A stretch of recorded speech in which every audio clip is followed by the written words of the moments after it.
Hello friends, तो कैसे हो आप लोग। जैसा कि मैंने आपको बोला था कि हम स्टार्ट करेंगे जेई फाउंडेशन ओलंपियाड और स्कॉलरशिप एग्जाम के लिए मैथ्स। तो फर्स्ट लेक्चर लेके मैं आपके पास आ गया हूं। जैसा कि आप स्क्रीन पे देख ही सकते हो, हम शुरू करने वाले हैं नंबर सिस्टम से। ठीक है। Number system basic building block है मैथमेटिक्स का। आप बचपन से पढ़ते आ रहे हो। जब भी आपने 1 2 3 काउंटिंग पढ़ना शुरू किया था, तभी से आपने नंबर्स को पढ़ना शुरू कर दिया था। मैं बिल्कुल बेसिक से आपको बताने वाला हूँ। और जैसा कि मैंने बताया पहले भी कि ये जो कोर्स हम कर रहे हैं, ये आपको यूज आने वाला है जेईई फाउंडेशन के लिए।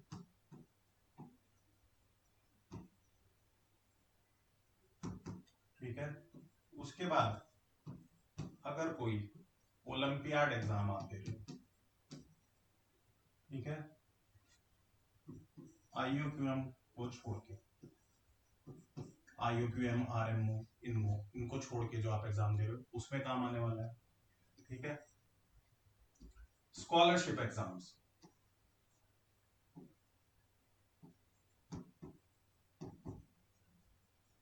जैसे कि कुछ कोचिंग होती हैं जो कि स्कॉलरशिप एग्जाम्स लेती हैं। आप लोग 10th के बाद 11th में जाओगे तो वहां पे आपका स्कॉलरशिप एग्जाम होगा। जैसे एलेंटेक्स लेता है, आकाश आईएससीएसटी लेता है, एटसेट्रा एटसेट्रा। और भी स्कॉलरशिप एग्जाम अगर कहीं यूज होते हैं, पहले एनटीएससी होता था, आजकल नहीं हो रहा है। अगर बाई चांस होने लगे तो उसमें भी आपको यूज आएगा। और अगर आप अपनी मैथ्स को स्ट्रॉन्ग करना चाहते हो,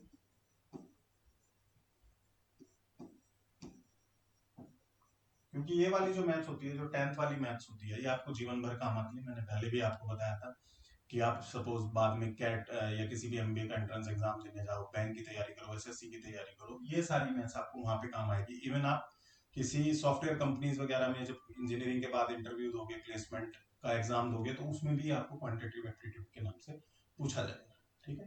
तो हम बढ़ते हैं नंबर सिस्टम की तरफ। ओके। क्लीन ऑन करने पे ये इसको भी हटा देता है। तो अभी अंडू कैसे करेंगे इसको।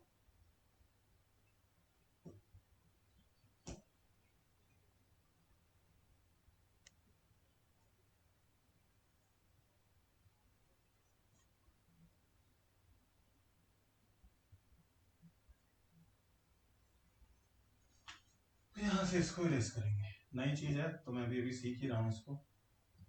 ठीक है। आई होप जल्दी सीख जाऊंगा।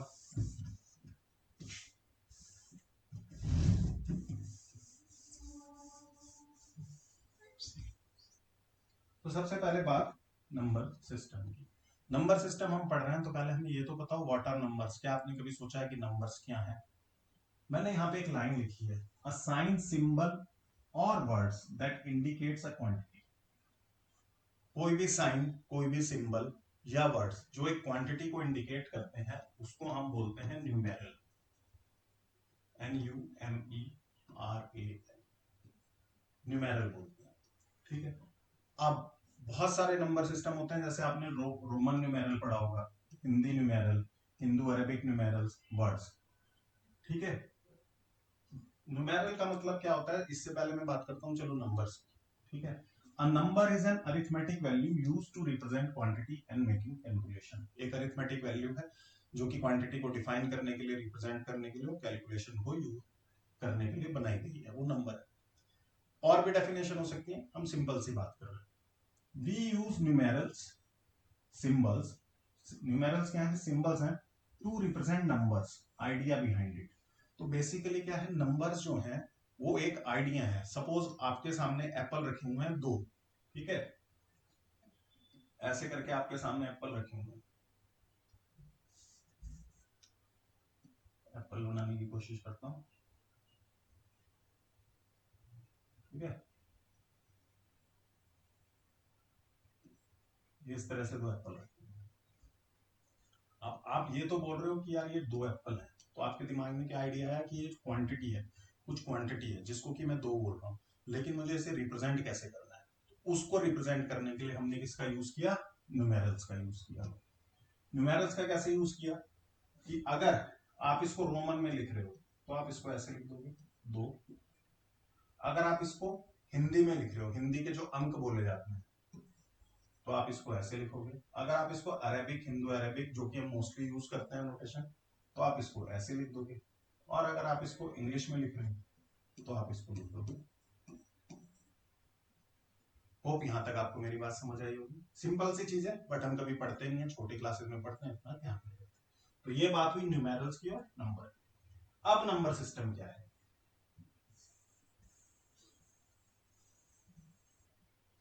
नंबर सिस्टम है a system used to represent और classify numbers in organized way. एक सिस्टम जो कि हम यूज करते हैं नंबर्स को ऑर्गेनाइज्ड वे में रिप्रेजेंट करने के लिए, उसको नंबर सिस्टम बोलते हैं। आप सोचोगे सर ये आपके हाथ में क्या है, पेपर वगैरह? ये मैंने इसलिए रखा हुआ है क्योंकि जब मैं नोट्स बनाता हूँ तो मैं कुछ कुछ चीजें लिखता हूँ, मुझे लगता है जो इंपॉर्टेंट है उसको बतानी चाहिए, ठीक है। इतना टाइप तो हो नहीं पाता, तो ये इसलिए रखा हूं मैं साथ में कि कोई ऐसी चीज ना हो जो मुझे आपको बतानी थी और मैं भूल जाऊं, क्योंकि थॉट जिस समय लेक्चर बनाते हैं कुछ और होता है, जिस समय पढ़ाते हैं उस समय कुछ और होता है। तो ये सिर्फ इसलिए है कि जो मैंने उस समय सोचा था कि आपको बताना चाहिए वो भूलूं नहीं। तो नंबर सिस्टम क्या है कि हमने जब बहुत सारे नंबर हो गए तो हमने एक नंबर सिस्टम बनाया कि नंबर्स को हम ऑर्गेनाइज्ड वे में क्लासिफाई करना है। जो मेजर नंबर सिस्टम है वो हम कौन कौन से यूज करते हैं? बाइनरी। इसमें केवल दो डिजिट होती है, 0 और 1, ठीक है। इसका बेस होता है 2। अभी मैं आपको बताऊंगा कि बेस क्या होता है। एक नंबर सिस्टम है ऑक्टल, इसमें 8 डिजिट होती हैं, 8 इसका बेस है, डिजिट होती हैं 0 से लेकर 7 तक, यानी कि टोटल 8 डिजिट होती हैं। फिर आया डेसिमल, जो कि हम मोस्टली यूज करते हैं, फ्रीक्वेंटली यूज करते हैं। इसमें कितनी डिजिट होती हैं? 10, 0 से लेकर 9 तक। बाकी सारे नंबर तो 0 से 9 नंबर यूज करके बनाए जा सकते हैं। तो डिजिट कितनी हुई इसमें? 10, 0 से 9 टोटल 10 डिजिट। इसका बेस है 10। एक होता है हेक्साडेसिमल नंबर सिस्टम, जिसमें कितनी डिजिट हुई? 16। और वो कैसे हैं कि 0 से 9 तक तो हमने डेसिमल वाली डिजिट लिखी और उसके बाद हमने A B C D E F लिख दिया। यानी अगर 11 आता तो उसको ए बोलते, 12 को बी, 13 को सी, 14 को डी, 15 को ई और 16 को एफ, क्योंकि हम बोल रहे हैं कि इसमें 16 डिजिट होती है। तो ये जो है आपका बाइनरी, ऑक्टल और हेक्साडेसिमल, ये डिजिटल सिस्टम में यूज होता है, कंप्यूटर्स में यूज होता है, जो और डिजिटल सिस्टम है वगैरह उनमें यूज होता है। जो नॉर्मल बोलचाल की भाषा में, नॉर्मल कैलकुलेशन में यूज करते हैं, हम यूज करते हैं डेसिमल नंबर सिस्टम, ठीक है। तो अब आपने यहां से देखा कि नंबर का बेस अगर 2 था तो उसमें 2 डिजिट थी, नंबर का बेस 8 है तो उसमें 8 डिजिट है, नंबर का बेस 10 है तो उसमें 10 डिजिट है, और नंबर का बेस 16 है तो उसमें 16 डिजिट है। यानी जो बेस है, बेस किसी भी नंबर सिस्टम का base, base of number system, वो क्या होगा? नंबर ऑफ डिजिट्स और न्यूमेरल्स। डिजिट्स और न्यूमेरल को यूजुअली हम इंटरचेंजेबली यूज कर देते हैं। तो नंबर ऑफ डिजिट्स और numerals used by number system.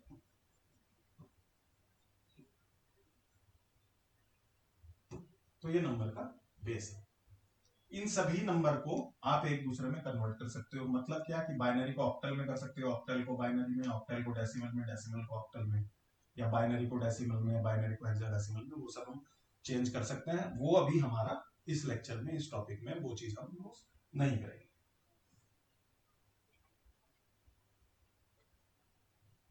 इतनी आपको अगर मेरी बात क्लियर हो गई तो हम आगे बढ़ेंगे। और अब हम क्या देखेंगे? अभी हम देखेंगे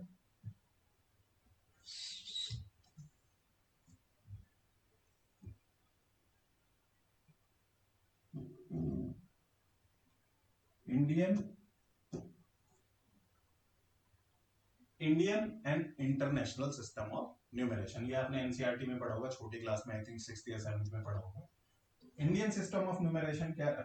न्यूमरेशन क्या है और इंटरनेशनल सिस्टम ऑफ न्यूमरेशन क्या है? In our Indian system of numeration, we use ones, tens, hundreds, thousand and then lakhs and crores. आपने पढ़ा होगा ना, नंबर कोई भी ऐसे लिखते हैं, 1, tens, 100, 1000, 10,000, लाख, 10 लाख, करोड़, 10, ठीक है। The second comma comes 2 digit later, ठीक है। The first comma comes after 100 place, 100 place के बाद हम पहला कॉमा लगाते हैं। The second comma comes 2 digit later, 2 digit के बाद अगला कॉमा लगाते हैं। The third comma comes after another 2 digit। यानी अगर जैसे मैंने एक नंबर लिखा है 9, 0, 7, 2, 3, 4, 5, 6, तो पहला ये जो डिजिट होगी ये होगी यूनिट डिजिट, यहां पर भी मैंने लिखा है यूनिट डिजिट होगी, या इसको आप बोलते हो वंस डिजिट। ये बड़े काम की होती है यूनिट डिजिट ना, हम आगे के लेक्चर्स में इसको देखेंगे। ये यूनिट डिजिट बड़े काम की होती है, ठीक है। वंस डिजिट इसको क्यों बोलते हैं, क्योंकि ये देखो ये डेसिमल नंबर सिस्टम है। अच्छा, जो Indian and international system of numeration की बात कर रहे हैं, ये हम कर रहे हैं डेसिमल में, डेसिमल नंबर सिस्टम।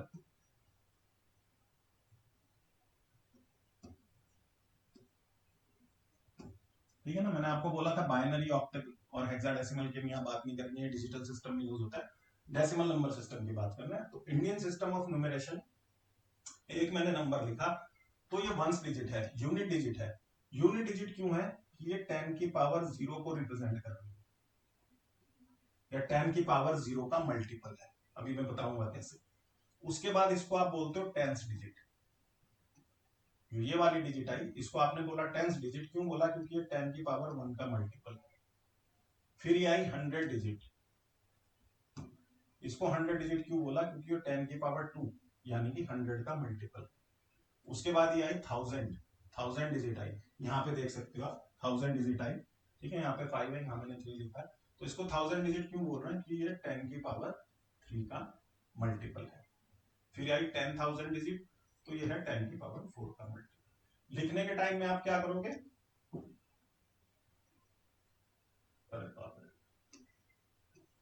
लिखने के टाइम में आप क्या करोगे, मैं कोई और नंबर लिख देता हूँ, मुझे एग्जैक्टली याद नहीं, 2 3 5 6 7, पहला कॉमा यहाँ लगाओगे 3 डिजिट के बाद, फिर हर 2 डिजिट के बाद कॉमा लगता जाएगा, ठीक है। ये है 10 की पावर 3। कहने का मतलब है कि हमने वंस डिजिट को बोला 10 की पावर 0 का मल्टीपल यानी 1, इसलिए 1 का मल्टीपल है तो ये वंस डिजिट है। टेंस डिजिट है, 10 की पावर 1 का मल्टीपल यानी 10 का मल्टीपल है। 100 डिजिट है, वो 10 की पावर 2 का मल्टीपल है यानी वो 100 का मल्टीपल है। और जो 1000 डिजिट है, वो 10 की पावर 3 का मल्टीपल है यानी कि वो 1000 का मल्टीपल है। सिमिलरली और डिजिट आगे बढ़ती जाएंगी, 10,000 का मल्टीपल होती जाएंगी। फिर 10,000 के बाद 10 की पावर 5 आ जाएगा। इसको बताने का क्या मतलब है, ये मैं आपको क्यों बता रहा हूं, ये मैं आपको इसलिए बता रहा हूं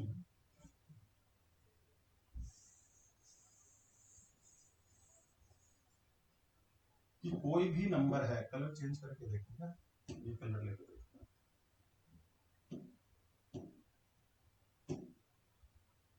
सपोज कोई नंबर है 1 2 3 4, तो इस नंबर को आप लिख सकते हो, ये यूनिट डिजिट थी यानी ये 1 का मल्टीपल थी, तो इस नंबर को आप लिख सकते हो 4 into 1 प्लस ये 10 डिजिट थी, ये 10 का मल्टीपल थी, तो आप इसको लिख सकते हो 3 into 10। फिर प्लस ये 100 डिजिट थी, ये 100 का मल्टीपल थी, तो आप इसको लिख सकते हो 2 into 100 प्लस ये 10,000 सॉरी 1000 डिजिट है, तो ये 1000 का मल्टीपल थी, इसको आप लिख सकते हो 1 into 1000। तो अब अगर आप ध्यान से देखोगे तो आपको यहां से क्या दिख जाएगा, आपको यहां से दिखेगा कि जब आपने 1 into 1000 किया तो ये आया 1000 प्लस 2 into 100 किया तो 200 प्लस 3 into 10 किया तो 30, 4 into 1 किया तो प्लस का 4। इस नंबर को जब आप जोड़ोगे तो क्या आएगा 1234 यानी कि 1 2 3। तो अब इस चीज से ये समझो कि अगर आपको दुनिया में कहीं भी एक नंबर दिखा,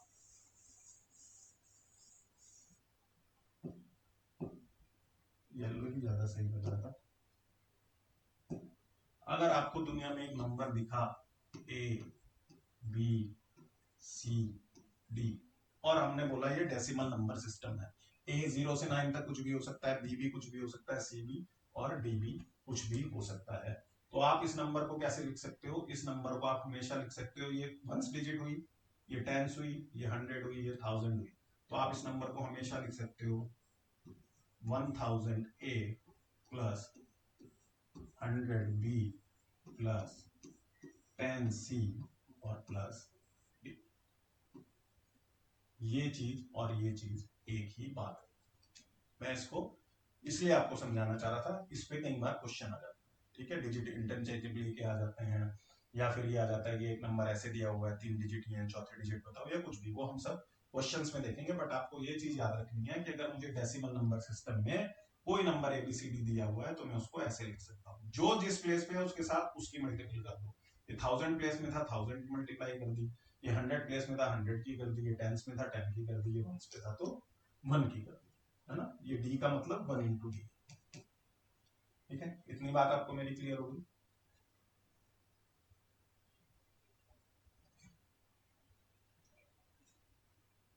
अच्छा, ये तो आपको पता ही है कि इसको पढ़ते कैसे हैं। सपोज 9,07,05,389 है तो इसको आप इस तरह से लिख सकते हो। ये छोटी सी चीज है, इस पे और एक्स्ट्रा टाइम में नहीं देगा।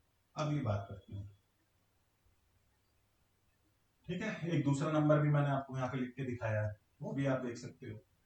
फिर हम क्या बात कर रहे हैं, इंटरनेशनल सिस्टम ऑफ न्यूमरेशन की। ठीक है, आजकल मतलब इसमें भी कई कंपनीज या कई लोग इसमें भी बात करते हैं। क्या होता है इसमें, क्या होता है, वंस, टेंस, हंड्रेड्स, थाउजेंड, 10,000, 10,000 के बाद इसमें 100,000 आ जाता है। हमारे में लाख आता है, इसमें 100,000 आ जाता है। फिर मिलियन, 10 मिलियन, 100 मिलियन। इसको यहाँ से यहाँ तक आप पढ़ सकते हो।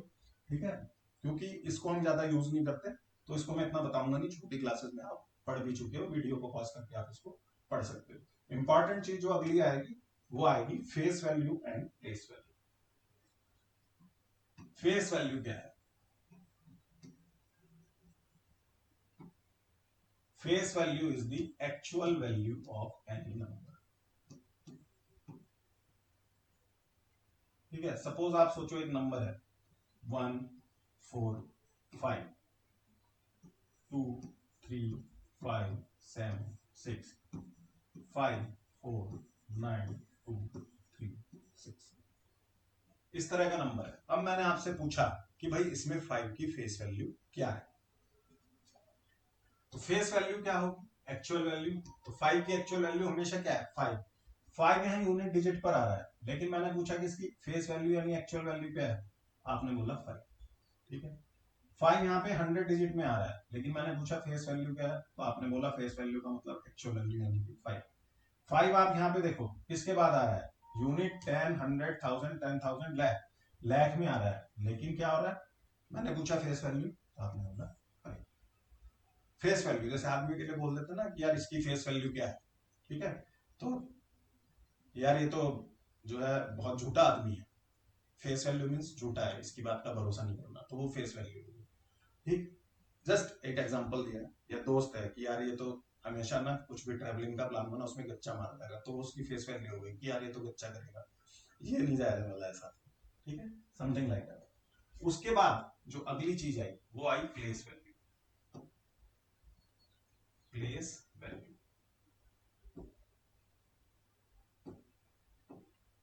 हिंदी में इसको बोलते हैं स्थानीय मान। प्लेस वैल्यू नंबर की वैल्यू जो कि उस न्यूमेरल की वैल्यू या इस डिजिट की वैल्यू जो कि उसके नंबर में प्लेस की वजह से बन रही है, उसको आप क्या बोलोगे? Place value. कैसे?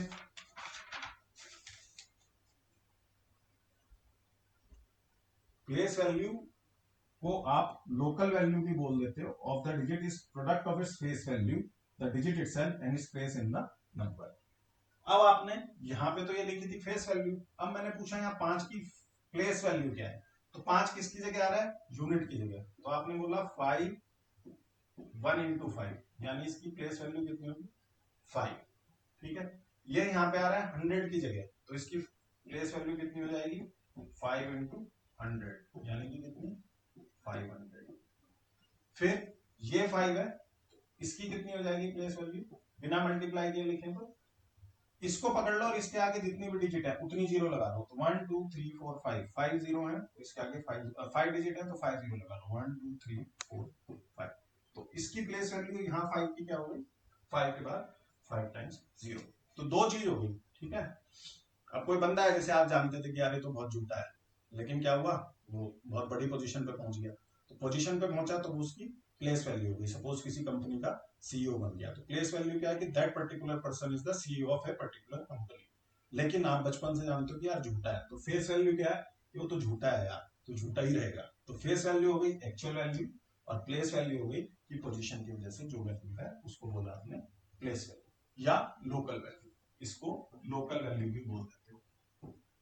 लोकल वैल्यू इसलिए बोल रहे हो कि वो लोकली जहां पर बैठा हुआ है उसकी वजह से उसकी जो वैल्यू हुई है वो है लोकल वैल्यू। ठीक है, यहाँ पे मैंने एक बहुत बढ़िया एग्जांपल लिया हुआ है। सबसे नीचे ये एबीसीडी वाला एक नंबर दिया हुआ है।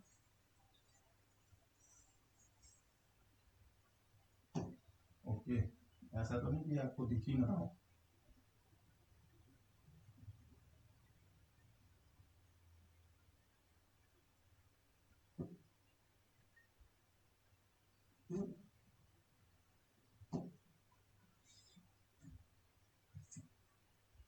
ये नंबर, सपोज एक नंबर लिया आपने A B C D E F. ठीक है, एक नंबर लिया आपने A B C D E F. मैंने आपसे पूछा कि डी की प्लेस वैल्यू और फेस वैल्यू दोनों बताओ, तो आपने फेस वैल्यू क्या बोला? फेस वैल्यू आपने बोला कि साहब इसकी फेस वैल्यू तो डी ही है। फेस वैल्यू मतलब एक्चुअली जो वैल्यू है वो तो डी है। मैंने बोला प्लेस वैल्यू बताओ इसकी, पीवी, तो आपने क्या बोला कि साहब ये तो 100 प्लेस पे बैठा हुआ है, वंस टेंस 100, तो इसकी वैल्यू होगी डी इंटू 100, यानी कि 100 डी, है ना। इसको ऐसे मत कर देना डी 00, 100 मल्टीप्लाइड बाई डी, क्योंकि डी की वैल्यू तो हमें पता ही नहीं, तो ये हो जाएगी 100डी। सिमिलरली मैंने बोला सी की क्या है फेस वैल्यू, तो आपने बोला साहब सी की फेस वैल्यू तो सी, लेकिन प्लेस वैल्यू है इसकी 1000, है ना। अभी मैं आपको पीछे भी बता के चलाऊं कि कोई भी नंबर है ए बी सी डी या ई है जिस तरह का, तो उसको आप ऐसे लिख सकते हो, ए की प्लेस वैल्यू प्लस बी की प्लेस वैल्यू प्लस सी की प्लेस वैल्यू प्लस डी की प्लेस वैल्यू प्लस ई की प्लेस वैल्यू है एफ की प्लेस वैल्यू। इस नंबर को आप इस तरह से लिख सकते हो। छोटी छोटी चीजें हमने पढ़ी होती हैं, लेकिन इनके बीच में छोटे छोटे राज छुपे होते हैं, उन्हें कॉन्सेप्ट बोलते हैं, वो हमने नहीं पढ़े होते और उन्हें हम अप्लाई नहीं कर पाते। तो इन लेक्चर का पर्पज यही है, इन छोटे छोटे कॉन्सेप्ट को हम पढ़ेंगे, इनको सीखेंगे और इनको अप्लाई करना सीखेंगे। धीरे धीरे चलेंगे। टाइम मैंने बोला था मुझे आपका चाहिए, वो आपको देना पड़ेगा और मेहनत भी करनी पड़ेगी।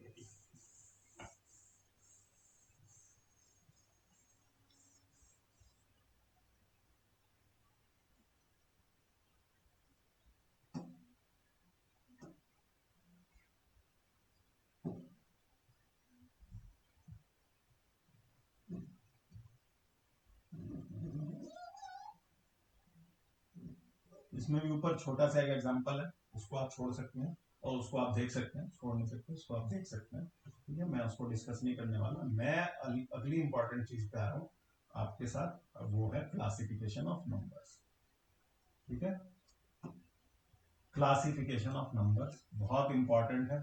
छोटी क्लासेस से आप पढ़ रहे हो, 10th में भी आपका रियल नंबर है, लेकिन डायरेक्ट रियल नंबर ना बता के मैं आपको स्टार्ट से बताऊंगा, नेचुरल नंबर से बताऊंगा। ठीक है, और इसमें बात क्या है कि ये चीज आपको classification of numbers, decimal numbers, ये बेसिकली डेसिमल नंबर की बात होती है, ये आपको पता होना चाहिए, ये आपके ध्यान में रहना चाहिए, क्योंकि आगे आप जो भी मैथ्स पढ़ने वाले हो, स्पेशली कंपटीशन ओरिएंटेड, उसमें ये बहुत काम होने वाला है। तो सबसे पहले जो नंबर है नेचुरल नंबर्स। नेचुरल नंबर्स क्या है, जैसा कि मैंने लिखा भी है, counting numbers 1 2 3 4 5 are called natural numbers. Hindi में इनको बोलते हैं प्राकृतिक संख्या। नेचुरल नंबर्स, कोई भी आप एग्जांपल लो, सपोज कुछ भी सोचो लाइफ में कि जब गिनती नहीं बनी थी तब क्या हुआ। सपोज कोई एक राजा था, है ना, और उसने बोला कि भाई मेरी रानी के लिए फूल लेके आओ। तो दास से बोला जाओ मेरी रानी के लिए फूल लेके आओ। तो दास ने पूछा महाराज कितने फूल लेके आओ, फूल को कैसे काउंट करें। तो हो सकता है इसी तरह की किसी उसमें नंबर का आविष्कार हो। ये जैसे एक हाइपोथेटिकल बात है, मैं आपको समझाने के लिए बोल रहा हूँ कि साहब 1 लाऊं 2 लाऊं 3 लाऊं। उसने बोला कितने फूल है, बाग में कितने फूल है। उसने बताया साहब 1 है 2 है 3 है 4 है 5 है। आइडिया था कि बाग में 5 फूल है, न्यूमेरल यूज किया गया ये वाला, तो ये बन गया 5, जो हम अभी पीछे बात करके आए। यहाँ पे इंपॉर्टेंट चीज सीखने की क्या है, set of natural numbers. Set से क्या मतलब है, वैसे तो ये आप 11th में पढ़ोगे, लेकिन 10th में भी जब आप कॉम्पिटिटिव एग्जाम्स में जाते हो तो क्या होता है, कई बार ये नोटेशन दे देते हैं। नेचुरल नंबर के सेट को हम n से रिप्रेजेंट करते हैं। ठीक है, और इसको इक्वल टू लिखते हैं, और हमेशा सेट के लिए ये मिडिल ब्रैकेट लगाते हैं, करली ब्रैकेट भी इसको बोलते हैं। सेट क्या है, जैसे आपके घर में क्रॉकरी सेट है, क्रिकेट खेलने जाते हो तो क्रिकेट सेट है। क्रॉकरी सेट में क्या होगा, कप होंगे, प्लेट होगा, केटली होगी। डिनर सेट की बात करें तो प्लेट्स होंगी, है ना, डोंगे होंगे, स्पून होंगे, सर्विस स्पून होंगे। तो मतलब सेट का मतलब वो कलेक्शन जो उस पर्टिकुलर पर्पस को सॉल्व कर रहा है।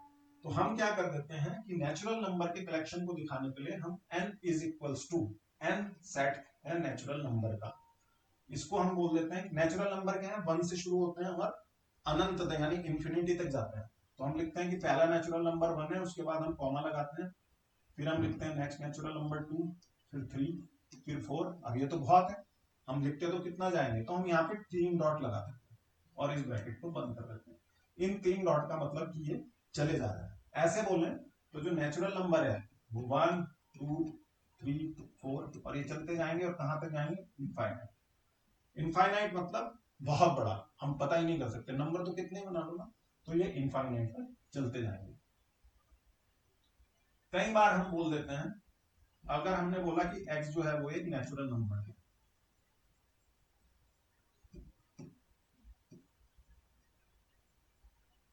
तो इसको कई बार क्वेश्चन में क्या होगा, ये ना बोलते हुए कि x नेचुरल नंबर है, आपको एग्जामिनर ऐसे दे देगा कि x बिलोंग्स टू n। इस साइन को आप क्या बोलते हो, बिलोंग्स टू। ये एप्सिलॉन होता है, एप्सिलॉन का साइन होता है, इसको आप बोलते हो बिलोंग्स टू। ठीक है, x belongs to n। n क्या है, set of natural number, belongs to यानी कि इसमें है। तो x belongs to natural n का मतलब क्या है, x जो है वो एक नेचुरल नंबर है, यानी x जो है 1 2 3 4 से लेके इनफाइनाइट तक कुछ भी हो सकता है। तो ये क्या है, एक नोटेशन है, ये आपको बताना इसलिए जरूरी है कि जो अच्छे लेवल के क्वेश्चन होते हैं उसमें कई बार इस तरह की चीजें आ जाती हैं। तो नेचुरल नंबर क्या हुआ, सिंपल नंबर, काउंटिंग नंबर आप इनको बोल सकते हो, 1 से स्टार्ट होते हैं। किसी ने बोला सबसे छोटा नेचुरल नंबर क्या है, आपने बोला जी 1 है, सबसे छोटा नेचुरल नंबर 1 है। और आप 1 2 3 4 चलते चले गए, कहां तक चलते चलते गए, इनफाइनाइट तक आप चलते चले गए। ठीक है, नेचुरल नंबर की बात हो गई, सेट का मैंने आपको आइडिया दे दिया।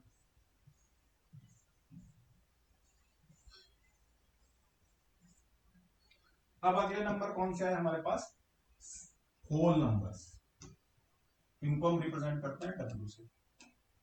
तो साहब होल नंबर की जरूरत क्यों पड़ी, जब हमारे पास नेचुरल नंबर आ गए थे तो होल नंबर की जरूरत क्यों पड़ी। पांचों राजा रानी वाली कहानी है, राजा ने दास को बोला कि जाओ फूल लेके आओ, तो उसने कहा महाराज आप तो आज तो बाग में एक भी फूल नहीं है, एक भी फूल नहीं है का मतलब 0। महाराज ने कहा यार तुमने तो मेरे को नेचुरल नंबर बताए थे कि 1 से शुरू होते हैं, 0 की तो तुमने बात नहीं करी थी, तो तुम धोखा दे रहे हो, बोल रहे हो 0, मैं तो तुम्हारा सर कटवा दूंगा। तो उसे अपनी जान बचानी थी, हाइपोथेटिकल स्टोरी है, ठीक है, दास को अपनी जान बचानी थी। उसने बोला नहीं नहीं महाराज, मैंने आपको नेचुरल नंबर बताए थे, लेकिन एक होल नंबर भी होते हैं, वो क्या होते हैं, उसके सेट को हम डब्ल्यू से लिखते हैं, या मैं पहले आपको ऐसे बता दूं कि महाराज जो डब्ल्यू होते हैं होल नंबर, वो 0 से शुरू होते हैं, 0 1 2 3 4 5 और ये कहां तक जाता है, इनफाइनाइट तक चले जाते हैं। तो होल नंबर की जरूरत क्यों पड़ी, क्योंकि नेचुरल नंबर में 0 नहीं था, जब हमें ये रिप्रेजेंट करना था कि कुछ नहीं है, ठीक है, कि बाग में एक भी फूल नहीं है, तो वो कहां से आएगा, वो इस 0 से आएगा, और ये 0 मिसिंग था, तो हमने इसको नेचुरल नंबर में नहीं डाला, हमने इसको नया सेट बना दिया जिसको कि बोला होल नंबर। तो होल नंबर का सेट आप लिखोगे डब्ल्यू से और इसको 0 से स्टार्ट करोगे अप टू इनफाइनाइट। ठीक है, किसी ने पूछा सबसे छोटा होल नंबर कौन सा है, आपने बोला 0। अब मुझे ये बताओ, छोटी सी चीज सोचो, आप तो भाई कंपटीशन की तैयारी कर रहे हो, क्या सारे नेचुरल नंबर होल नंबर्स हैं, नेचुरल नंबर कहां से शुरू हो रहे थे, 1 2 3 4, यानी यहां से शुरू हो रहे थे। ठीक है, तो अब W जो है होल नंबर, वो तो 0 और प्लस इंक्लूडिंग सारे नेचुरल नंबर, तो यानी every natural number is whole number as well. लेकिन सारे होल नंबर नेचुरल नंबर नहीं है, क्योंकि होल नंबर में 0 आ जाएगा और 0 नेचुरल नंबर में नहीं है। तो जितने भी नेचुरल नंबर है वो सब होल नंबर है, लेकिन जितने भी होल नंबर है वो नेचुरल नंबर नहीं है। 0 is the only natural number, only whole number which is not a natural number. Every natural number is a whole number. ठीक है, होल नंबर और नेचुरल नंबर सिंपल से थे। अब आते हैं इंटीजर्स पे।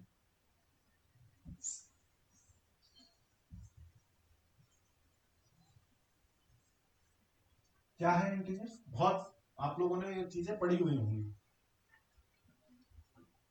अब देखो, all natural numbers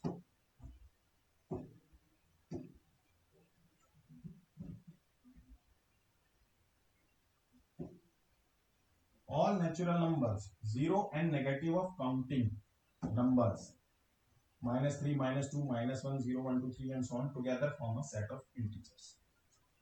whole number आ गए थे, लेकिन होल नंबर में क्या करनी थी, नेगेटिव नहीं था।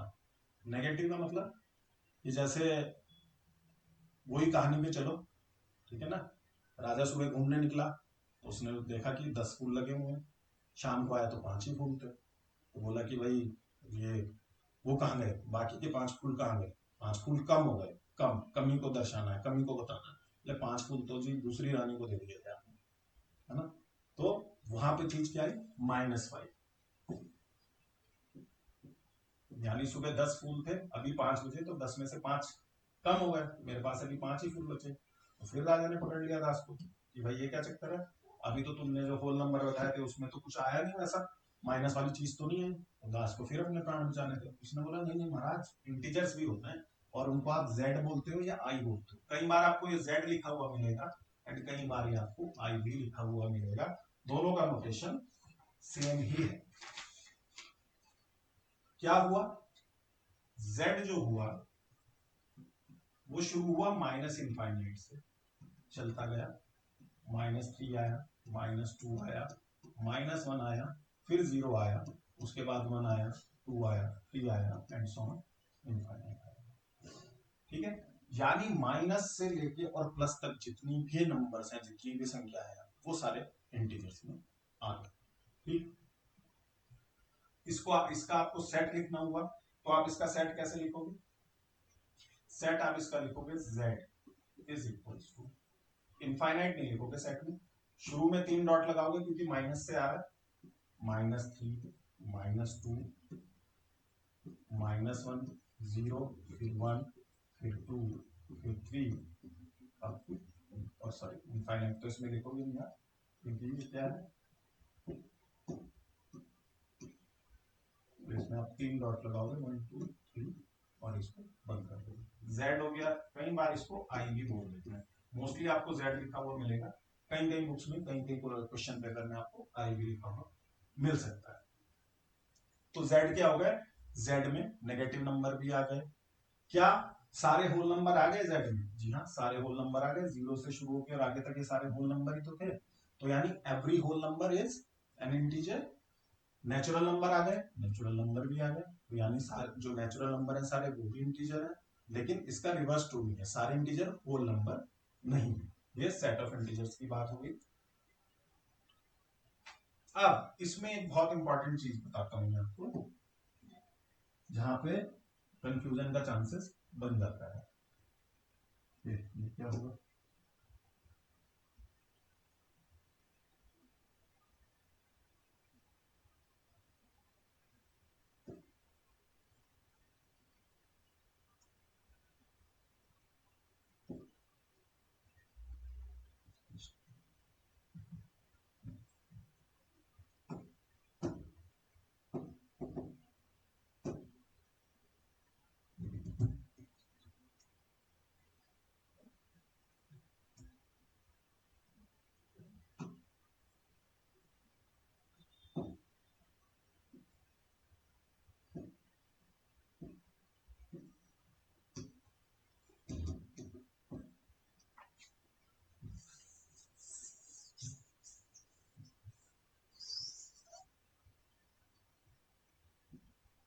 इसमें हमने कुछ चीजें डिफाइन की, जैसे हमने डिफाइन किया पॉजिटिव इंटीजर्स, पॉजिटिव इंटीजर्स को हमने बोला z प्लस से, और ये पॉजिटिव इंटीजर्स क्या बने, पॉजिटिव इंटीजर बने 1, 2, 3 and so on up to infinite, इसको बोला z प्लस यानी कि पॉजिटिव इंटीजर्स।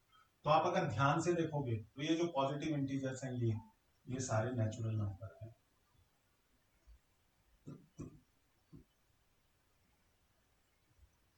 तो अब अगर मैं आपसे बोल दूं कि x belongs to z plus, यानी कि x जो है z प्लस से बिलोंग करता है, पॉजिटिव इंटीजर से बिलोंग करता है, या मैं आपसे बोल दूं x belongs to n, natural number, एक ही बात है।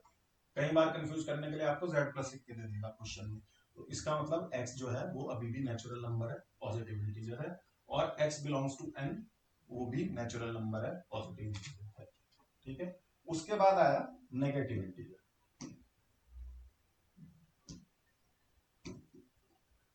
नेगेटिव इंटीजर को आपने डिनोट किया z नेगेटिव से, और इसमें आपने लिखा माइनस से शुरू किया आपने, शुरू में 3 डॉट लगाया, फिर -3 -2 -1, बस ये नेगेटिव इंटीजर्स है। तो अब आप ध्यान से देखो, नेगेटिव इंटीजर्स अपने आप में एक अलग सेट है, ना तो ये नेचुरल नंबर है ना ही ये होल नंबर है, ये सिर्फ नेगेटिव इंटीजर्स। आपने बोला कि साहब ठीक है, इसमें आपने 1 2 3 से लिख दिया, इसमें आपने -3 -2 -1 से लिख दिया, लेकिन जब आप सेट ऑफ इंटीजर बता रहे थे तो आपने यहाँ बीच में 0 भी लिखा था, तो ये 0 कहां गई? आपने बोला साहब 0 कहां गई? 0 तो इसमें से हट गई। तो 0 जो है, 0 is neither positive nor negative. 0 जो है ये बोल रहा है कि भाई मैं न्यूट्रल हूं, मैं ना पॉजिटिव हूं ना नेगेटिव हूं। क्यों? ऐसा क्यों? ठीक है, जब आप कंपटीशन की तैयारी कर रहे हो तो आपके दिमाग में आना चाहिए ऐसा क्यों। हमने बोला कोई भी नंबर पॉजिटिव कब है? पॉजिटिव कोई भी नंबर कब है? जब वो है ग्रेटर देन 0। ठीक, फिर हमने बोला कि कोई भी नंबर नेगेटिव कब है? तो आपने बोला कि जब वो है लेस देन 0। यहां पे मैंने लिखा भी हुआ है, सारे positive integer greater than 0, negative integer less than 0। तो आपने बोला कोई भी नंबर पॉजिटिव तब है जब वो ग्रेटर देन 0 है, कोई भी नंबर नेगेटिव तब है जब वो लेस देन 0 है। यहाँ पे कहीं भी इक्वल टू 0 की बात नहीं है। तो 0 वो तो 0 से इक्वल है, ना वो 0 से कम है ना वो 0 से ज्यादा है, इसीलिए जो 0 है वो ना तो पॉजिटिव है और ना ही वो नेगेटिव। ठीक है, अब 0 को हम इंटीजर्स में कैसे लेके आए? तो हमने एक सेट अगर हम लिखें,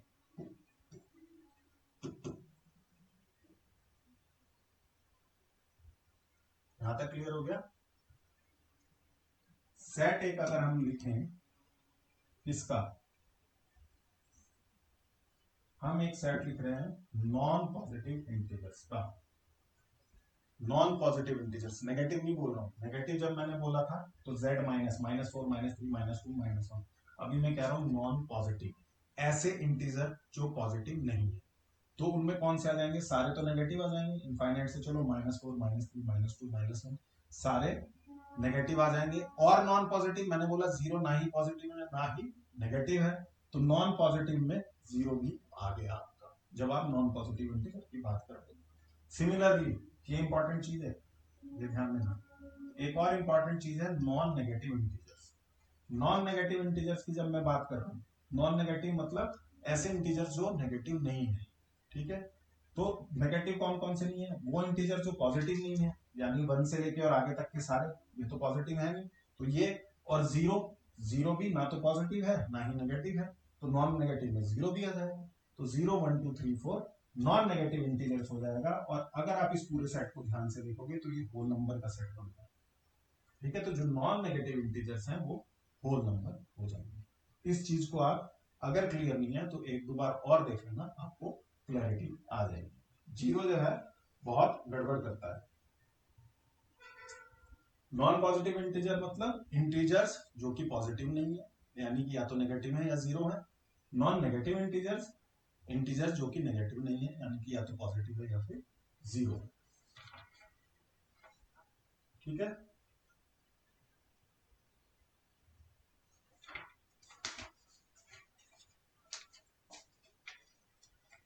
अब जो अगला आया वो आया हमारे पास में रेशनल नंबर। बहुत इंपॉर्टेंट है। ठीक है, और कई बार कंफ्यूजिंग हो जाता है। रैशनल और इरेशनल में अच्छे लोग कंफ्यूज हो जाते हैं। अब ये क्या है ना, ये इतना ज्यादा राइटअप था कि मैं इसकी स्लाइड्स नहीं बना पाया, बट मेरी कोशिश है कि मैं आपको क्लियर कट दिखा दूंगा। रैशनल नंबर्स बहुत इंपॉर्टेंट है। रैशनल नंबर्स, ये पेन भी अपने आप कलर चेंज कर रहा है, मजे ले रहा है मेरे साथ, कभी लाल चल रहा है कभी येलो चलता है। रैशनल नंबर्स, इस सेट को आप डिनोट करते हो क्यू से, यानी कि कहीं पे भी लिखा आ गया क्यू तो आपको समझना है नंबर सिस्टम के रेफरेंस में कि ये सेट ऑफ रैशनल नंबर है। रैशनल नंबर क्या है? देखो इसके नाम में ही रेशियो है। यहाँ पे देखो, इसके नाम में ही रेशियो है, तो यानी कि ऐसे नंबर जो उनको आप रेशियो में एक्सप्रेस कर सको। तो यहाँ पे मैंने लिखा है rational number is a number of the form p by Q, कोई भी नंबर जो इस फॉर्म का है p अपॉन q, और इसकी एक कंडीशन है q जीरो नहीं होना चाहिए। क्यों नहीं होना चाहिए? q जीरो हो गया तो क्या होगा, देखो फ्रैक्शन जब आपने पढ़ी थी छोटी क्लासेस में तो आपने क्या पढ़ा था, सपोज मैंने लिखा 2/3, इसका मतलब हुआ कि टोटल मेरे पास 3 पार्ट थे और उसमें से ये टोटल पार्ट और ये रेफर्ड पार्ट, मतलब मेरे पास टोटल 3 पार्ट थे और मैंने 2 दे दिए।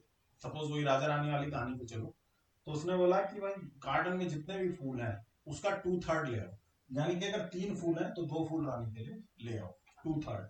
टोटल फूल कितने थे 3 और रानी के लिए कितने ले आओ 2, या इसी को मल्टीप्लाई करते चले जाओ, अगर टोटल फूल थे 6 तो रानी के लिए कितने ले आओ 4। मैंने क्या किया, दोनों को 2 से मल्टीप्लाई किया, लेकिन आप देखोगे रेशियो सेम ही रहेगा क्योंकि 2/3 आएगा। उसने बोला 2/3 फूल लेते आओ रानी, ठीक है, 2/3 यानी कि रेशनल नंबर। जब हमने फ्रैक्शन की बात करी तो रेशनल नंबर, तो ये टोटल पार्ट थे और रेफर्ड पार्ट थे। अब मैं आपको ये क्यों बता रहा था, क्योंकि मैं बता रहा था क्यू जीरो क्यों नहीं होना चाहिए। क्या ऐसा हो सकता है, राजा ऐसे कह सकता था कि 2/0 फूल ले आओ, मतलब अगर गार्डन में टोटल ही फूल 0 है तो उसमें से 2 फूल कैसे ले आएगा, तो ये तो चीज अनडिफाइंड हो गई ना, महाराज आज तो फूल खिले ही नहीं तो 2 फूल कैसे ले, अनडिफाइंड बात होगी। तो इसलिए बोला जा रहा है कि क्यू कभी भी 0 नहीं होना चाहिए।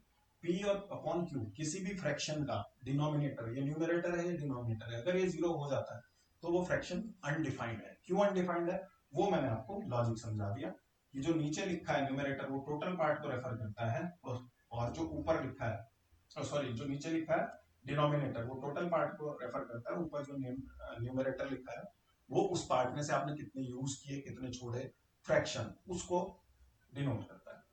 पी 0 हो सकता है, बिल्कुल हो सकता है सर, क्यों नहीं हो सकता, 0/3 तो हो ही सकता है। राजा ने कहा टोटल 3 फूल खिले, रानी के लिए कोई भी मिला ना, आज मेरी रानी से लड़ाई हुई, कोई भी नहीं, 0 फूल लेके आना, तो ऐसा तो हो सकता है, फूल तो खिले हुए 3 लेकिन मैं नहीं ला रहा, दास नहीं लेके आ रहा है कुछ भी रानी, ठीक है, राजा नहीं देना चाहता, रानी के बाद लड़ाई हुई, तो 3/0 डिफाइंड है।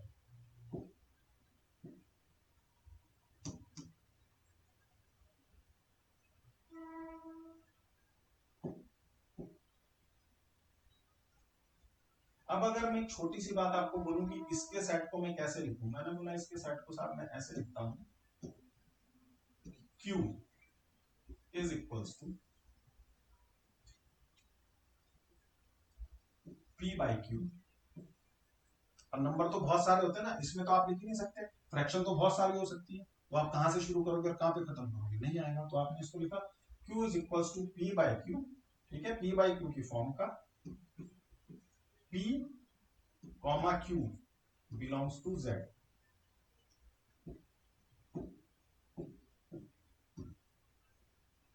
P Q जो है वो Z को बिलोंग कर रहे हैं, यानी P और Q इंटीजर हो सकते हैं, लेकिन जब आप इंटीजर की बात करते हो तो 0 भी आता है, तो आपको एक प्रॉपर्टी डिफाइन करनी पड़ेगी कि Q should not be equal to 0। Q जो है वो 0 को छोड़ के कोई भी इंटीजर हो सकता है, P कोई भी इंटीजर हो सकता है इंक्लूडिंग 0। तो आपने लिखा कि कोई ये जो नंबर है, देखो इस नोटेशन को पढ़ना, अगर समझ में आ रहा है तो बहुत अच्छी बात है, नहीं समझ में आ रहा है तो फिर भी फिर से कोशिश करना, समझ में आ जाएगा। Q जो है वो P अपॉन Q है।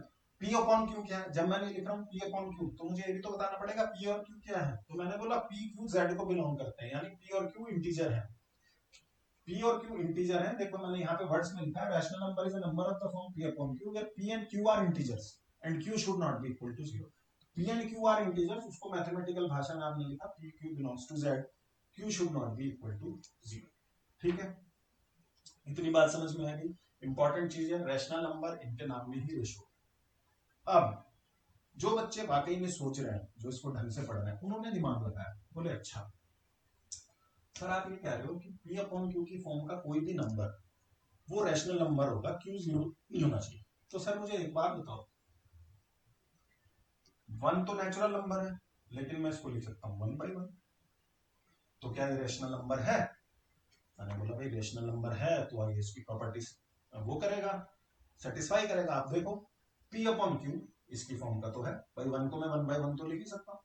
P अपॉन Q की फॉर्म का है, P और Q इंटीजर है, हाँ ये भी इंटीजर है ये भी इंटीजर है। Q जीरो तो नहीं है, नहीं सर Q जीरो तो नहीं है, हाँ तो ठीक है, ये तो ठीक है, रैशनल नंबर है। फिर आपने बोला कि सर मैंने लिखा 5/1, 5 तो नेचुरल नंबर है, तो क्या ये भी रैशनल नंबर हुआ? हाँ इसको आप 5/1 तो लिख सकते हो। 5 और 1 दोनों इंटीजर हैं और 1 जीरो नहीं है, तो ये भी रैशनल नंबर हुआ। कहने की बात ये हुई कि सारे नेचुरल नंबर जो हैं वो क्या हुए, वो हुए रैशनल नंबर भी हुए। फिर जो होल नंबर हुए सारे, क्या वो रैशनल नंबर है? अब होल नंबर में नेचुरल नंबर से अलग क्या आता है, जीरो, तो आपने लिख दिया सर मैं जीरो को 0/1 लिख सकता हूँ। कहानी वही है कि 1 पार्ट में से 0 पार्ट ले आओ, ये तो पॉसिबल है। P upon Q, P upon Q, P भी इंटीजर Q भी इंटीजर और Q is not equal to 0, बिल्कुल सही बात है। तो सर क्या जीरो भी रैशनल नंबर है? हाँ सर जीरो भी नेचुरल नंबर है, ठीक है। तो यानी जो सारे होल नंबर हुए वो भी रैशनल नंबर हुए। फिर इंटीजर्स की बात करो, पॉजिटिव इंटीजर तो ये हो ही गए, ये नॉन नेगेटिव इंटीजर हो गया। क्या नेगेटिव इंटीजर भी रैशनल नंबर होंगे? सोचो।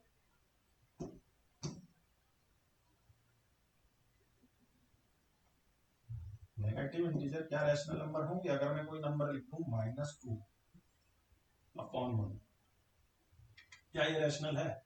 P अपॉन Q की फॉर्म का है, Q जीरो नहीं है, P और Q दोनों Z को बिलोंग कर रहे हैं, भाई ये नेगेटिव इंटीजर है ये पॉजिटिव इंटीजर है, तो ये रैशनल नंबर है। या -2/-1 कर दूं तो ये क्या बन जाएगा, माइनस से तो माइनस कैंसिल हो जाता है, ये 2 बन जाएगा, तो ये भी रैशनल नंबर हो जाएंगे। कहने की बात ये हुई कि जितने तुम्हारे इंटीजर हैं, ठीक है, जितने तुम्हारे नेचुरल नंबर हैं, जितने होल नंबर हैं, उन सबको रैशनल नंबर बोल सकते हो, इंक्लूडिंग फ्रैक्शन। अगर मैंने एक फ्रैक्शन दे दिया आपको 2/7, तो अब देखो ना तो ये नेचुरल नंबर बनेगी ना इंटीजर बनेगी और ना ही ये क्या बनेगी, होल नंबर बनेगी। तो इस तरह की फ्रैक्शन इंक्लूडिंग जो फ्रैक्शन बन रही है नेचुरल नंबर, होल नंबर और इंटीजर से, वो सब क्या होंगे, आपके रैशनल नंबर होंगे। तो यहाँ पे एक चीज पढ़ो आप, मैंने लिखा है every rational number is a fraction and every fraction is a rational number. सारे जो रैशनल नंबर हैं वो फ्रैक्शन होंगे और जो सारी फ्रैक्शन है वो रैशनल नंबर होंगी।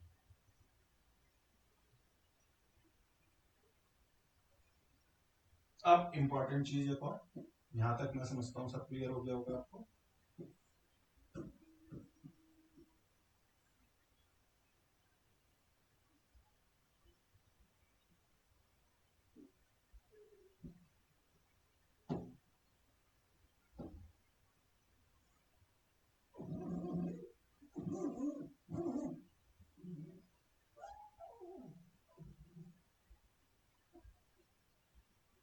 रैशनल नंबर की एक बहुत ही इंपॉर्टेंट चीज, all decimal numbers which terminates or have a repeating pattern, non-terminating, recurring after some points are also rational। Decimal number है ना, जो डेसिमल के बाद भी चलते जा रहे हैं, वो सारे रैशनल नंबर होंगे। कब होंगे ये इंपॉर्टेंट है, या तो वो टर्मिनेट होते हो और या ही उनका एक रिपीटिंग पैटर्न हो, ठीक है। रिपीटिंग पैटर्न से क्या मतलब है कि वो टर्मिनेट तो नहीं हो रहे लेकिन रिकरिंग है, कोई पैटर्न रिपीट हो रहा है। एग्जांपल देता हूं, सबसे पहले मैंने लिखा 0.3, तो आपने बोला साहब क्या ये रैशनल नंबर है? बिल्कुल है, क्यों? Which terminate, decimal number which terminate, यहां पे डेसिमल था, उसके बाद 3 आया, उसके बाद ये खत्म हो गया, टर्मिनेट हो गया, तो ये रैशनल नंबर है। फिर मैंने एक नंबर लिखा 0.456, बस इसके आगे ये खत्म हो गया, ठीक है। तो आपने बोला सब क्या ये नेचुरल नंबर है, सॉरी रैशनल नंबर है क्योंकि ये डेसिमल के बाद 456 आया और ये खत्म हो गया, तो ये क्या है, रैशनल नंबर है। फिर एक नंबर लिखा सपोज ऐसे मैंने 3.22222 और मैंने 3 डॉट लगा दी, 3 डॉट का मतलब कि 2222 आगे तक चलता चला जा रहा है, क्या ये रैशनल नंबर है? हाँ, ये लिखा है और have a repeating pattern, non terminating, ये नॉन टर्मिनेटिंग है, टर्मिनेट नहीं हो रहा, चलता जा रहा है, बट रिकरिंग, लेकिन रिकरिंग है, क्या हो रहा है इसमें 2222 आया जा रहा है, ठीक है। सिमिलरली मैंने एक एग्जांपल दिया यहाँ पे -4.234 और मैं बोल रहा हूँ ये चलता जा रहा है, तो क्या ये रैशनल नंबर है? आपने बोला सर है। क्यों? क्योंकि ये डेसिमल नंबर है और ये टर्मिनेट तो नहीं हो रहा, लेकिन मैं देख रहा हूं कि ये पैटर्न रिपीट हो रहा है, इसमें रिकरिंग पैटर्न आ रहा है, 2 3 4 रिपीट हो रहा है। तो ये क्या हुआ? ये भी आपका रैशनल नंबर हुआ। अगेन एक नंबर दिया 7.3456363363। क्या ये रैशनल नंबर है? बताइए।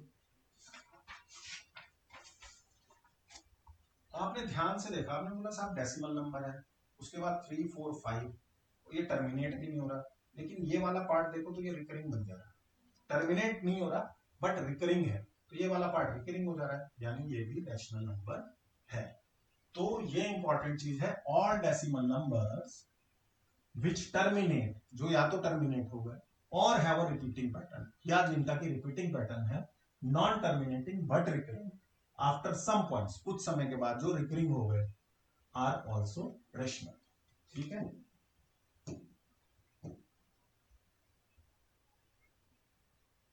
अब इसको थोड़ा सा छोटा कर देता हूं, क्योंकि मैं आपको एक बड़ी अच्छी चीज बताने जा रहा हूं, उस पर डिस्कशन हम बाद में करेंगे, उसके ऊपर क्वेश्चंस भी आएंगे।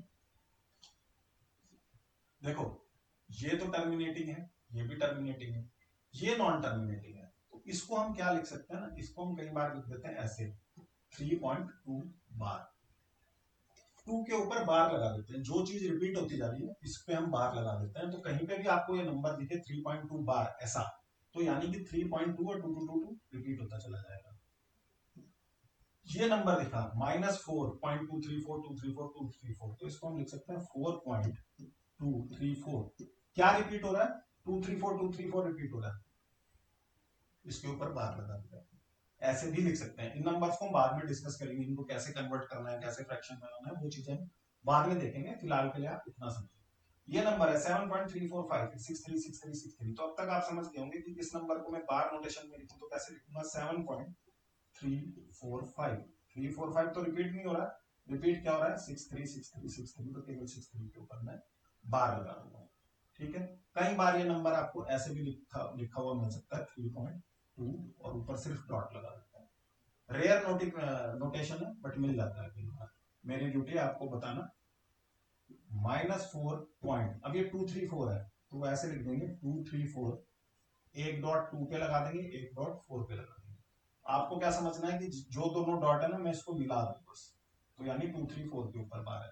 इस केस में क्या करेंगे, इस केस में आपको लिख देंगे 7.34563, 6 के ऊपर डॉट और 3 के ऊपर डॉट।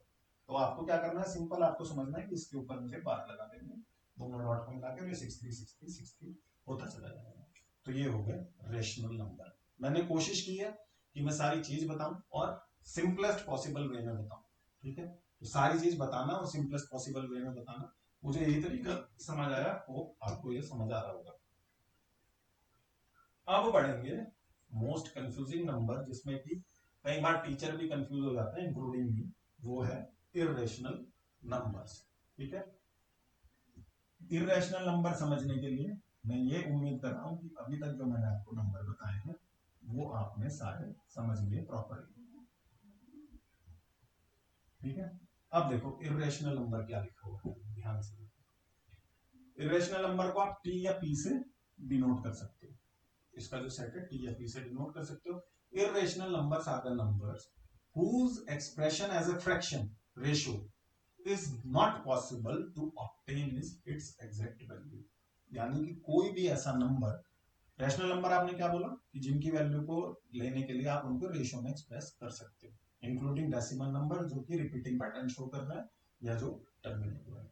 रैशनल नंबर वो नंबर है कि आप उनको कभी भी p बाई क्यू की फॉर्म में लिख ही नहीं सकते। p बाई क्यू की फॉर्म पॉसिबल नहीं है। यही हम बोल रहे हैं Irrational number are the number whose expression as a fraction ratio is not possible to obtain is exact value. जो उसकी exact value है वो किसी भी fraction से नहीं आ सकती। अभी हम देखेंगे कैसे इस चीज को समझेंगे। An irrational number is one which can be written as ratio of two integers. यानी कि आप कभी भी p और q, जहां की p and q belongs to z, ये पॉसिबल ही नहीं है। In decimal form it never ends और रिपीट। डेसिमल फॉर्म में क्या होगा कि वो नॉन टर्मिनेटिंग होगा, वो टर्मिनेट ही नहीं होगा, इनफाइनाइट तक जाएगा, लेकिन क्या होगा, रिपीट नहीं होगा। इसमें आप क्या बोल रहे थे, नॉन टर्मिनेटिंग है बट रिकरिंग है या रिपीटिंग है। रिकरिंग का मतलब रिपीटिंग भी होता है। इस केस में क्या होगा, नॉन टर्मिनेटिंग होगा बट रिकरिंग नहीं। ठीक है, कैसे? मोस्ट कॉमन जो इरेशनल नंबर है वो क्या है, वो है पाई, है ना। पाई जो है वो इरेशनल नंबर है। आप बोलोगे क्यों सर, पाई इरेशनल नंबर क्यों है? आपने तो बोला जो इरेशनल नंबर है उसको आप फ्रैक्शन में कभी लिख ही नहीं सकते हो, लेकिन पाई को तो हम 22/7 लिखते हैं, है ना। जब हम ज्योमेट्री के क्वेश्चन करते थे तो वहां पे पाई को 22/7 लेते थे। ये इसकी अप्रोक्सीमेट वैल्यू है। एक्चुअल वैल्यू जो है पाई की वो ये है 3.141592 चलती चली जाएगी। अब इसकी खासियत देखो, ये टर्मिनेट नहीं हो रही है, आगे तक चलती जा रही है, कभी एंड नहीं हो रही, लेकिन इसमें कुछ रिपीट भी नहीं हो रहा, कोई आपको रिकरिंग पैटर्न भी नहीं दिख रहा।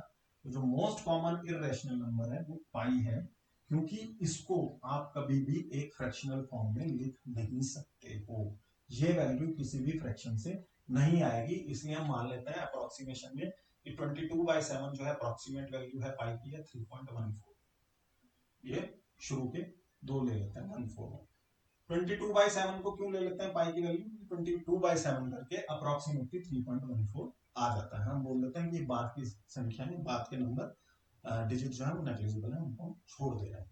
तो अब मैं आपसे पूछूं सिंपल सा क्वेश्चन, 22/7 रेशनल है और इरेशनल है, क्या लगता है? मैंने आपसे पूछा 22/7 रेशनल है कि इरेशनल, आपने क्या कहा?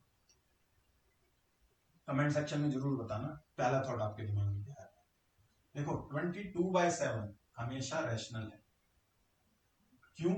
क्योंकि ये p है, ये q है, दोनों इंटीजर है और q 0 नहीं है। 22/7 as a fraction is always a rational number, ठीक है। लेकिन 22/7 जिस दिन पाई को रिप्रेजेंट कर रहा है, आपने बोला ये मेरा जो 22/7 है ना, ये पाई को रिप्रेजेंट कर रहा है, तो ये इरेशनल नंबर हो जाएगा। या मैं दूसरे शब्दों में कहूं कि 22/7 व्हेनेवर नॉट रिप्रेजेंटिंग पाई, ठीक है, जब तक ये पाई को रिप्रेजेंट नहीं कर रहा है, ये रेशनल नंबर है। पाई इरेशनल क्यों है वो आपको यहाँ पे पता चल गया कि पाई जो है वो नेवर एंडिंग है, नेवर रिपीटिंग है and never shows any pattern. Therefore, value of pi is not exactly equal to any fraction.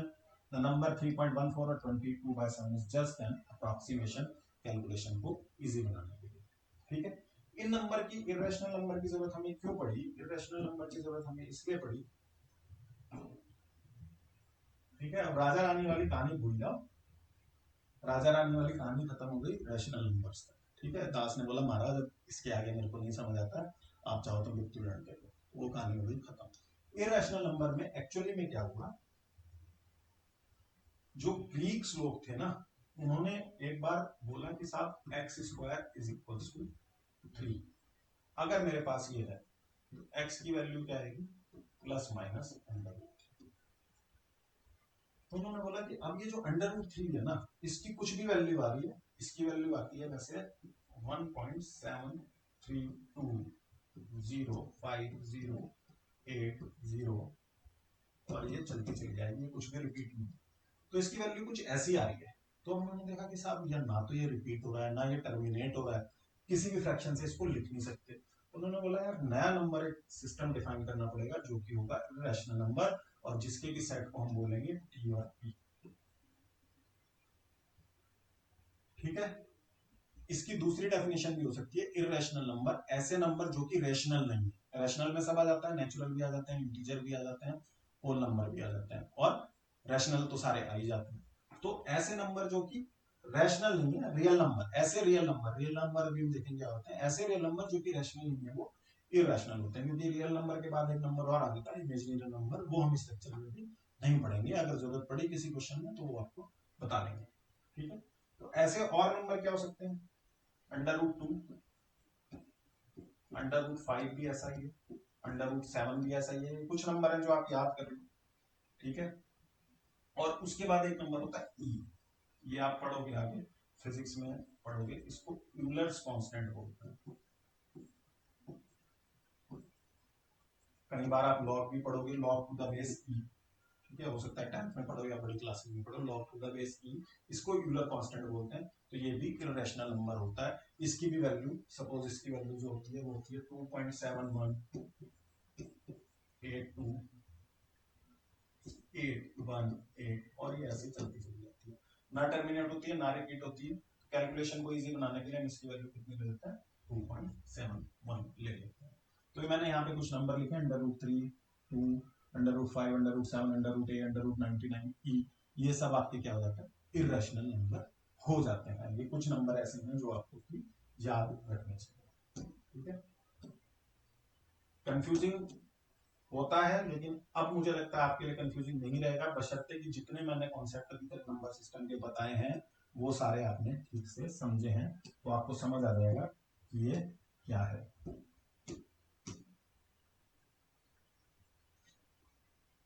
जब इतना आपने पढ़ लिया तो हम आते हैं फाइनल चीज के ऊपर, जिसका की नाम है रियल नंबर। आपकी जो 10th की बुक शुरू होती है वो रियल नंबर से शुरू होती है, और आप देखो कि रियल नंबर पे हम अब पहुंचे हैं। रियल नंबर के पीछे कितनी मेहनत है, मैं आपको एक चार्ट दिखाना चाह रहा हूँ,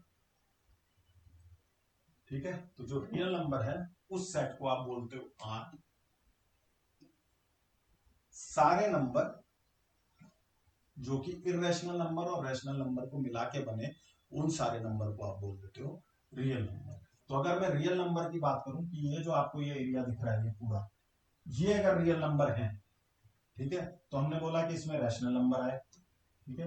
रैशनल नंबर में क्या आ गया, इंटीजर्स, सारे इंटीजर्स आपने बोला था रैशनल नंबर।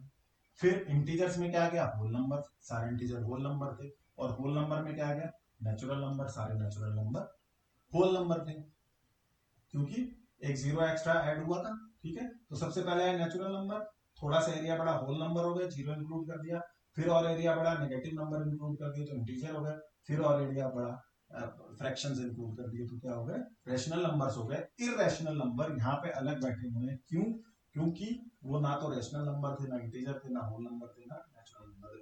उन्होंने बोला हमारी सल्तनत अलग है, हमारा राज्य अलग है, ठीक है, हम रियल नंबर के तो गुलामी स्वीकार कर लेंगे, बाकी किसी के साथ में रहेंगे, अपना अलग बैठेगा। तो ये इरेशनल नंबर बैठे हुए। तो जो रियल नंबर है वो इरेशनल नंबर और रैशनल नंबर को मिला के बना। तो all the number explained above form a set of real number, the rational and irrational number combined together. तो I hope number system clarify करने में आपको हेल्प मिली होगी इस लेक्चर से, ठीक है। कुछ चीजें ऐसी होती हैं कि जैसे, क्योंकि हम कॉम्पिटिटिव एनवायरनमेंट के ऊपर तैयारी कर रहे हैं, तो मैंने हालांकि कोशिश की कि बहुत बेसिक से बताने के लिए, लेकिन अगर आप सोचोगे कि मैं सिर्फ स्कूल के लिए पढ़ रहा हूँ, जैसे मैंने सबसे पहले अपने इंट्रोडक्टरी लेक्चर में बोला था, अगर आप सोचोगे मैं तो सिर्फ स्कूल के लिए पढ़ रहा हूँ, तो ये चीज आपको मुश्किल लगेगी और आपको समझ नहीं आएगी, ठीक है। तो आपको अगर केवल स्कूल के लिए पढ़ना है तो जो स्कूल की बुक है जो वो पढ़ा रही है आप वो पढ़िए, ये आपको उसी केस में पढ़ना है जब आप उससे ऊपर नहीं जाना चाहते हो, ठीक है। इस लेक्चर में इतना ही, पॉज करके आप देख सकते हो, कहीं पे कोई कंफ्यूजन हो या कोई चीज में और बेटर वे में बता सकता हूँ तो आप प्लीज कमेंट सेक्शन में जरूर बताना, क्योंकि मुझे भी पता चले कि बच्चों को मैं अपने हिसाब से पढ़ा रहा हूँ, लेकिन आपको किस तरह समझ आ रहा है वो थोड़ा हम इंटरेक्ट करेंगे तभी पता चलेगा, ठीक है। इसके बाद इसके ऊपर कुछ क्वेश्चन करके देखेंगे नेक्स्ट लेक्चर में, जिससे कि हमारे कॉन्सेप्ट का एप्लीकेशन इंप्रूव हो जाए, ठीक है। तो मिलेंगे नेक्स्ट लेक्चर में, ऑल द बेस्ट।